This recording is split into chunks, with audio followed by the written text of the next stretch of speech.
De son village à sa cabane, il y a 4 kilomètres. Abdallah dit qu'il pourrait les faire les yeux fermés ou à reculons. Cela fait si longtemps qu'il effectue chaque jour le même trajet. Sur son dos, le même fardeau que la veille, son casse-croûte, un peu de poisson séché ou des boulettes de viande et surtout du thé pour passer la journée. Aujourd'hui, le vent est fort, c'est bien, il ne fera pas trop chaud, mais il y a peu de chances de voir du gibier. Abdallah lâche pourtant ses appâts, on ne sait jamais.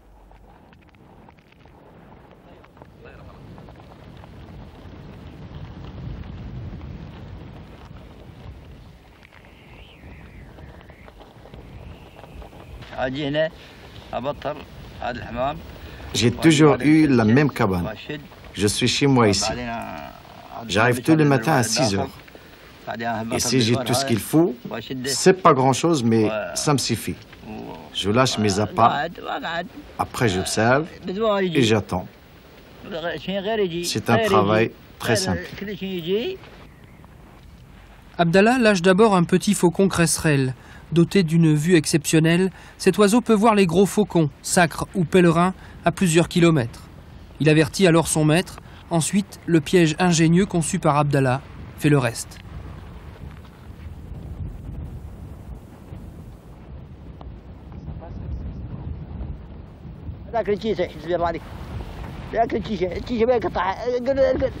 Quand le faucon s'approche, il faut faire vite, il ne faut pas s'endormir. Près des filets, je place un pigeon. Dès qu'il le voit, le faucon pique dessus. Et là, je tire sur la ficelle et ça y est, il est pris.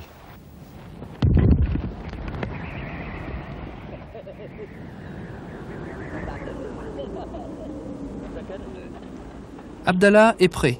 Il s'enferme dans sa cabane et l'attente commence. Des heures, des jours, des semaines et des mois durant, il peut scruter l'horizon en vain. En 40 ans, il n'a attrapé que 200 faucons, et 2 seulement, l'année dernière. Être fauconnier ici aux Émirats, c'est pourtant aussi un métier moderne.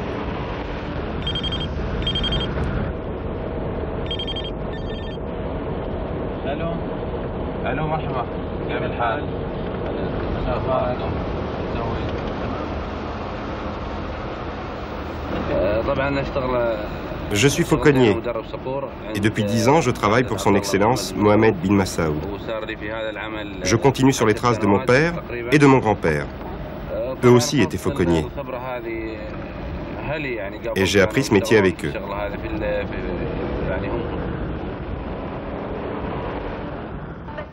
Abu Dhabi, une des villes les plus riches du monde. Les caravanes de nomades ont laissé place aux gratte-ciel futuristes. Et pourtant, derrière l'opulence et la modernité, la tradition demeure. L'emblème du pays est le faucon, bien sûr. Son effigie figure sur les billets de banque ou au grand carrefour de la ville. Et à l'écart des grandes avenues demeure toujours le marché aux oiseaux, celui où les nomades déjà venaient acheter ou vendre leurs faucons.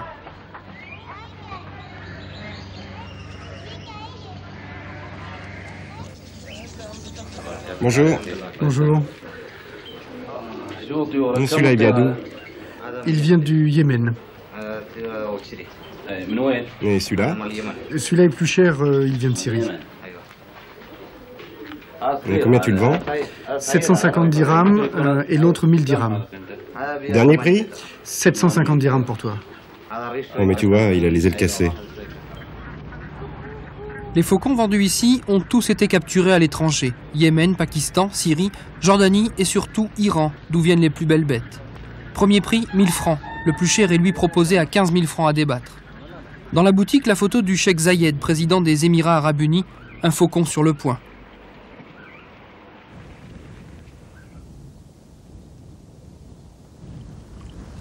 Aucun des oiseaux du marché n'était du goût d'Abdullah. Avec Amis, fauconnier comme lui, ils rendent alors visite à Abdallah dans sa cabane.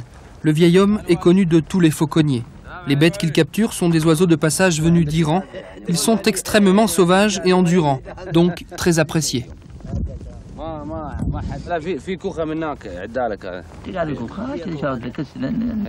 J'attrape pas.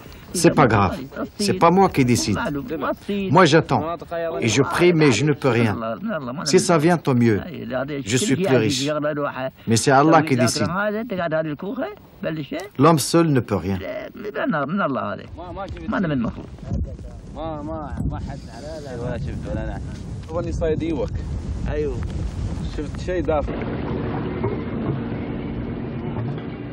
Sur le port d'Abu Dhabi, la demeure de son Excellence Mohammed bin Masaoud, une des plus belles propriétés de la ville.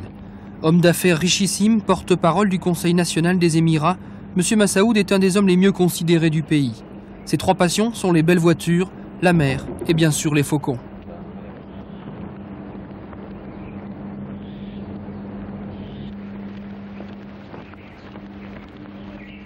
Abdullah vient ici chaque jour pour s'occuper des rapaces. Une tâche facile pour lui, mais aussi une grande responsabilité. Lui seul et son maître peuvent s'approcher des volières.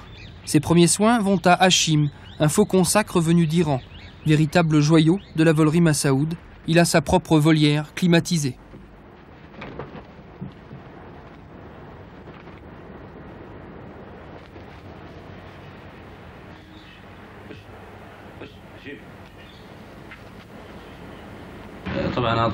Il s'appelle Hachim. Il a 9 ans. C'est le meilleur, c'est le plus rapide. Il n'a jamais sa proie. Il peut la suivre pendant des kilomètres et c'est pour ça que c'est le meilleur. Je ne sais pas quelle est sa valeur. Un faucon comme celui-ci, ça n'a pas de prix. Il est inestimable.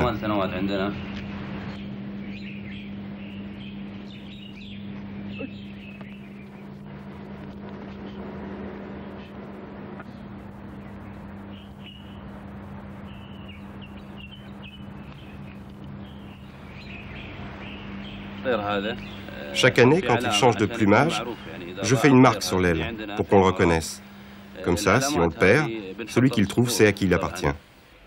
Une telle passion peut coûter plusieurs centaines de milliers de francs par an. Une dépense infime sans doute pour ces hommes qui comptent parmi les plus riches de la planète. Pour leurs oiseaux, rien n'est trop beau. L'hôpital pour faucons de Dubaï, par exemple, est à la pointe de la modernité.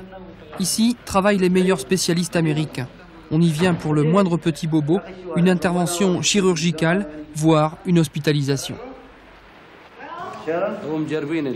On vient ici parce que c'est le meilleur hôpital pour faucons de tous les Émirats. Ce sont de très grands médecins et ils peuvent soigner toutes les maladies que peuvent avoir les faucons.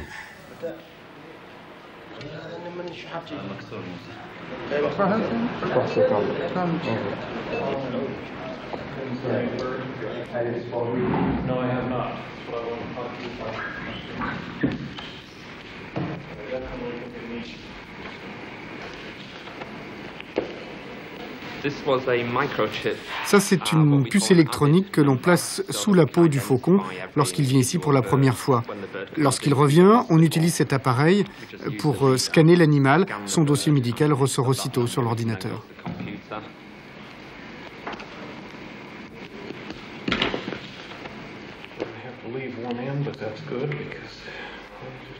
Abdullah est venu aujourd'hui car un de ses faucons s'est gravement blessé lors d'un vol d'entraînement.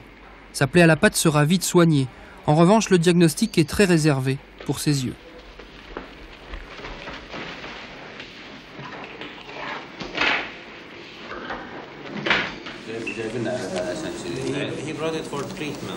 C'est grave, il a besoin d'un traitement. Le problème est qu'il est presque aveugle. Le fond de l'œil est très abîmé. Quand il reçoit la lumière, il ne réagit presque plus. La rétine est déchirée en plusieurs endroits.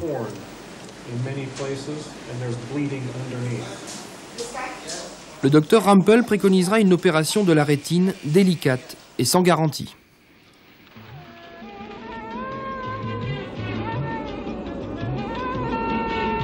Aujourd'hui encore, Abdallah rentrera bredouille. Aucun faucon ne s'est pointé à l'horizon, sinon il l'aurait capturé, c'est sûr. En 40 ans, sa vigilance n'a jamais été prise en défaut, sauf peut-être aux heures de prière.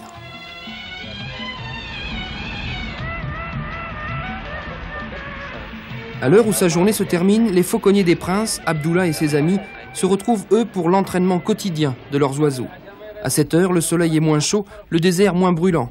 Pour les faucons, c'est l'heure de la chasse.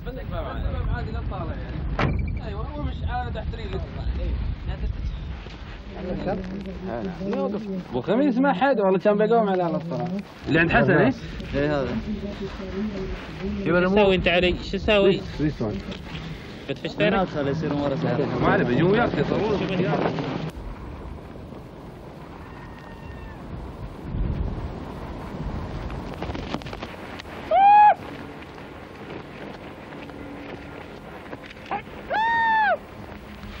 Les jeunes faucons et les oiseaux d'élevage sont entraînés à l'aide d'un leurre.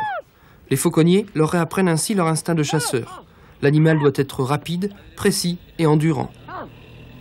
Un bon chasseur ne doit jamais abandonner sa proie et être capable de l'attaquer une vingtaine de fois s'il le faut.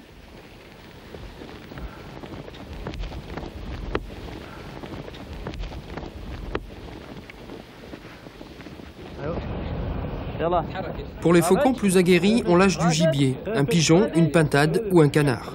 Leur dernier envol conduit alors ces oiseaux vers une mort certaine.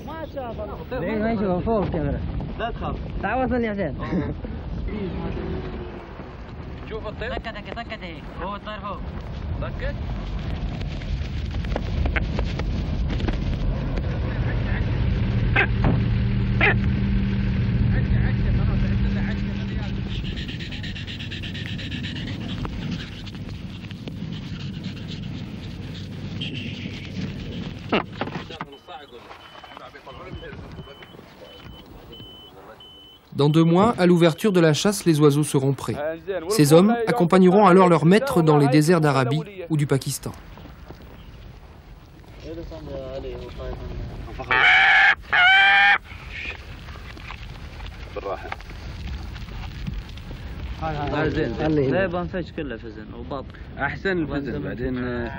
Les fauconniers des princes ont ainsi troqué la tente et le dromadaire pour le 4x4 et le téléphone portable. De leur vie nomade, ils n'ont conservé que leurs plus proches compagnons.